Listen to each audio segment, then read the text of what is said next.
હે માં, તારા સિંધ મલકમાં ચોરી થઈ છે અને તું ક્યાં મરી ગઈ છે કે પછી આંખે આંધળી બની ગઈ છે? એ કકુ, મને મેણા મત માર. હું તો ભર નિંદરમાં હતી. એ ભેંસોની ચોરી થઈ ગઈ એની મને કાંઈ ખબર જ નથી. મિત્રો, આજે આપણે જાણવાના છીએ કે સદીમાં પાકિસ્તાનથી રિસાઈને પાટણ કેવી રીતે આવ્યા. મિત્રો, આ રહસ્યમય કથાને પૂરેપૂરી જોજો અને વિડીયો પસંદ આવે તો વિડીયોને લાઈક કરજો અને ચેનલને સબસ્ક્રાઇબ કરવાનું ભૂલશો નહીં. મિત્રો, ઘણા વર્ષો પહેલાંની આ વાત છે, જ્યારે ભારત અને પાકિસ્તાનના ભાગલા નહોતા પડ્યા. ત્યારે પાકિસ્તાનમાં સિંધ નામનો એક પ્રદેશ આવેલો હતો.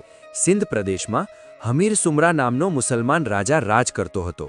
હમીર સુમરો આખાએ સિંધ પ્રદેશમાં ધોળા દિવસે લૂંટફાટ અને ચોરીઓ કરતો અને તે ખેડૂતોના ધન લૂંટી જતો. અને કોઈ ગોવાળના ઘરે ગાયો ભેંસો ભાડી જાય તો તે તેને રાતોરાત ચોરી જતો અને તે આખા સિંધ મલકની મિલકતો ચોરીને પોતાનું રાજ્ય ચલાવતો. અને આ હમીર સુમરો એટલો માથાભારે હતો કે તેના સામે કોઈ બોલી પણ ન શકતું. એવામાં સિંધ મલકમાં એક 70 વર્ષના ડોસી રહેતા હતા. તેમનું નામ લાલબાઈ હતું. તે ત્યાં ઝૂંપડી બાંધીને રહેતા હતા. તેમની પાસે લગભગ 150 જેટલી ગાયો હતી અને તે ગાયોને રોજ સવારે સિંધના સીમાડે ચરાવતા અને આમ પોતાનું ગુજરાન ચલાવતા. એક દિવસે ગુજરાતના સૌરાષ્ટ્રમાંથી એક માતા વરુણી આ સિંધ મલકમાં આવે છે. તે એક 7 વર્ષની નાનકડી દીકરીનું રૂપ લઈ લાલબાઈ જ્યાં ગાયો ચરાવતા હતા ત્યાં આવે છે અને કહે છે, હે માડી, તમે કોણ છો? ત્યારે લાલબાઈ કહે છે, હું આ પ્રદેશમાં એકલી રહું છું અને આ મારી ગાયો ચરાવીને મારું ગુજરાન ચલાવું છું. પણ બેટા, તું કોણ છે અને ક્યાંથી આવે છે? ત્યારે દીકરી બોલી, હું માતા વરુણી છું. હું ગુજરાતના સૌરાષ્ટ્રમાંથી આવી છું. તારી ગાયોને હું સાચવીશ, પરંતુ તારે મને સાચવવી પડશે. અને કહેવાય છે કે દીકરીના રૂપમાં આવેલ માતા વરુણી ત્યાં પડેલા લાલ પથ્થરમાં સમાઈ ગયા અને કહે છે, હે લાલબાઈ, આ મારી વરુણીનો પથ્થર છે. તું રોજ અહીંયા આવીને મારા નામનો દીવો કરજે અને આજથી આ સિંધ પ્રદેશમાં હું સિંધની સદી તરીકે પૂજાઈશ. અને પછી તો લાલબાઈ દરરોજ આ પથ્થરે આવી અને માતાજીના નામની અગરબત્તી અને દીવો કરતા. પછી તો એક દિવસ હમીર સુમરાના 7 સિપાહી આ લાલબાઈની ગાયોને ચોરીને લઈ જતા હતા. ત્યારે લાલબાઈએ જોયું કે હમીર સુમરાના સિપાહી તેમની ગાયોને ચોરીને લઈ જઈ રહ્યા છે. ત્યારે તેમને ખબર હતી કે આવા માથાભારે માણસ સામે કોઈનું કાંઈ નહીં ચાલે, પણ આજે સધી મારી મદદ કરશે. આટલું કહી લાલબાઈ તે પથ્થર પાસે જાય છે અને પથ્થરે દીવો કરી અને કહે છે, હે મારા સિંધની સધી, આજે આ હમીર સુમરાના માણસો મારી ગાયોને લૂંટીને લઈ જાય છે. તું કહેતી હતી કે હું સૌરાષ્ટ્રની માતા છું અને સિંધમાં સધી થઈને આવી છું. તો હે માં સધી, બતાવી દે હમીર સુમરાને આજે તારો પાવર.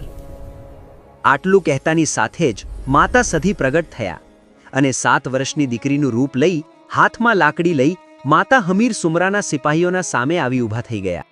ત્યારે આ 7 વર્ષની દીકરીને જોઈ સિપાહીઓ કહે છે, એમ અમારો માર્ગ રોક્યો છે.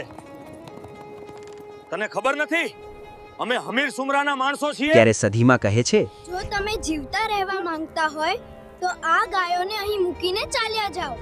પરંતુ સિપાહીઓ આ નાની દીકરીને જોઈ જોરજોરથી હસવા લાગ્યા.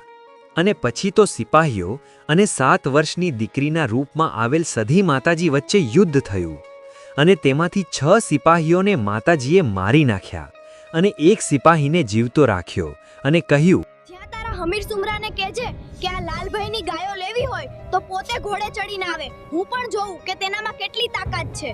અને પછી તો સિપાહી હમીર સુમરાની પાસે આવે છે અને આ સંદેશ આપે છે. આટલું સાંભળતાની સાથે જ હમીર બહુ ગુસ્સે થઈ જાય છે અને 60 સિપાહી લઈને તે લાલબાઈની ગાયો લૂંટવા નીકળી જાય છે. અને હમીર સુમરો જેવો જ ગાયોને લૂંટવા જાય છે તે સમયે માતા સધી તેમની સામે પ્રગટ થયા અને એક એક કરીને હમીરના સિપાહીઓને મારી નાખ્યા. અને પછી હાથમાં તલવાર લઈને હમીર સુમરાને મારવા જાય છે. એ જ ક્ષણે હમીર સુમરો માતાજીના પગે પડી ગયો અને કહે છે, માતા, મારી ભૂલ થઈ ગઈ છે, મને માફ કરજો. તમે કોણ છો? હું સૌરાષ્ટ્રની માતા વરુણી છું. હું સિંધમાં સધી થઈને આવી છું અને આ લાલ પથ્થરમાં રહું છું. માડી, તું આ લાલ પથ્થરમાં ના બેસ, પણ માડી, તું મારી સાથે ચાલ. હું મહેલમાં તારા અમર બેસણા કરીશ. ને માડી, હું અને મારી પત્ની કકુ તુને પૂજીશું અને રાત દિવસ તારી ભક્તિ કરીશું. હે હમીર, હું તારી સાથે આવું તો ખરા જ, પણ એક શરતે. જે દિવસે તું પાપમાં પગલાં માંડીશ તે દિવસે હું સધી તારી પાસે નહીં રહું. અને આમ આવા વચને બંધાઈને માતા સધી મહેલમાં બેઠા. અને પછી તો હમીર અને કકુ બંને જણા રોજ માતાજીની ભક્તિ કરવા લાગ્યા. અને પછી તો હમીર માતાજીનો ભૂવો બની ગયો અને માતાજી સાથે વેણે વાતો કરવા લાગ્યો. અને આમ હમીર સુમરો અધર્મનો માર્ગ છોડી ધર્મના માર્ગે વળ્યો. અને હમીર ભૂવો બન્યા પછી તો તે ગામે ગામે જઈને ગરીબ, દુઃખી અને પીડિત લોકોની મદદ કરવા લાગ્યો અને તેના મહેનત રૂપે એક ભેંસ લેતો. આમ કરતાં કરતાં હમીરના જોડે 250 ભેંસો થઈ ગઈ હતી. હમીરની આ ભેંસોની રક્ષા સધીમાં પોતે કરતા હતા.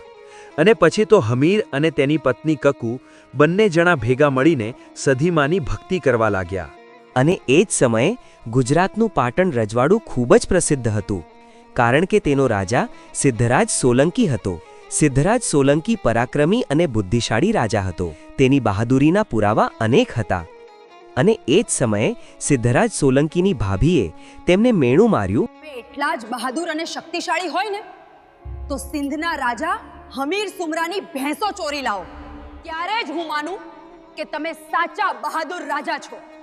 આ મેણું રાજાને સહન થયું નહીં અને એ જ દિવસે સિદ્ધરાજ સોલંકી પોતાની સેના લઈ હમીર સુમરાની ભેંસો લૂંટવા નીકળી પડે છે.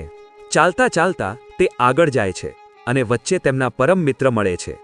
સિદ્ધરાજ સોલંકી તેમને કહે છે, મારે સિંધ પ્રદેશમાં જવું છે અને હમીર સુમરાની ભેંસો લૂંટવી છે. એ સિદ્ધરાજ સોલંકી, તમે ગમે જેટલો પ્રયાસ કરશો ને તો પણ તે ભેંસોને ચોરી શકશો નહીં, કારણ કે હમીર સુમરાની તે ભેંસોની રક્ષા સાક્ષાત સધીમાં પોતે કરે છે. હમીર સુમરો એક મુસલમાન રાજા છે, તો પણ તે અને તેની પત્ની કકુ રાત દિવસ માતાજીની ભક્તિ કરે છે, જેથી માતા સધી તેમના કામ કરે છે. અને હમીર સધીમાનો ભૂવો બની ગયો છે. આટલું સાંભળતાની સાથે જ સિદ્ધરાજ સોલંકી સમજી ગયા કે દેવીની સામે લડવું કોઈ સામાન્ય માણસનું કામ નથી. આમાં તો કોઈ દેવી શક્તિ જ મદદ કરી શકે. આટલું કહીને સિદ્ધરાજ સોલંકી આગળ ચાલ્યા જાય છે અને ચાલતા ચાલતા તે વઢિયાર પંથકમાં આવે છે. વઢિયારના વરાણા ગામે ખોડિયારમાંનું મંદિર આવેલું છે. આમ ફરતા ફરતા સિદ્ધરાજ સોલંકી તે ખોડિયારમાંના મંદિર પાસે આવે છે અને ખોડિયારમાંને પ્રાર્થના કરે છે કે, હે માતા ખોડિયાર, આજે હું તારા શરણે આવ્યો છું. માં ખોડિયાર, તારા સિવાય કોઈ સહારો નથી. અને માતા, આજે એક મેણાના ખાતર મારે સિંધના રાજા હમીર સુમરાની ભેંસો ચોરવા જવું છે. પરંતુ તે ભેંસોની રક્ષા તો સધીમાં પોતે કરે છે. અને આ વાતની ખબર હોવા છતાં પણ હું ત્યાં જઈને યુદ્ધ કરું ને તો મારે બંને બાજુ કૂવો અને ખાઈ બરાબર છે. જાવ તો જાવ ક્યાં? હે માં ખોડલ, મને કંઈક માર્ગ બતાવ, નહીતર હું અહીંયા તારા મંદિર સામે મારા પ્રાણ આપી દઈશ. ને માં, આજે હું અહીંયા મારા પ્રાણનું બલિદાન આપીશ ને તો તને પણ કાળું કલંક લાગશે.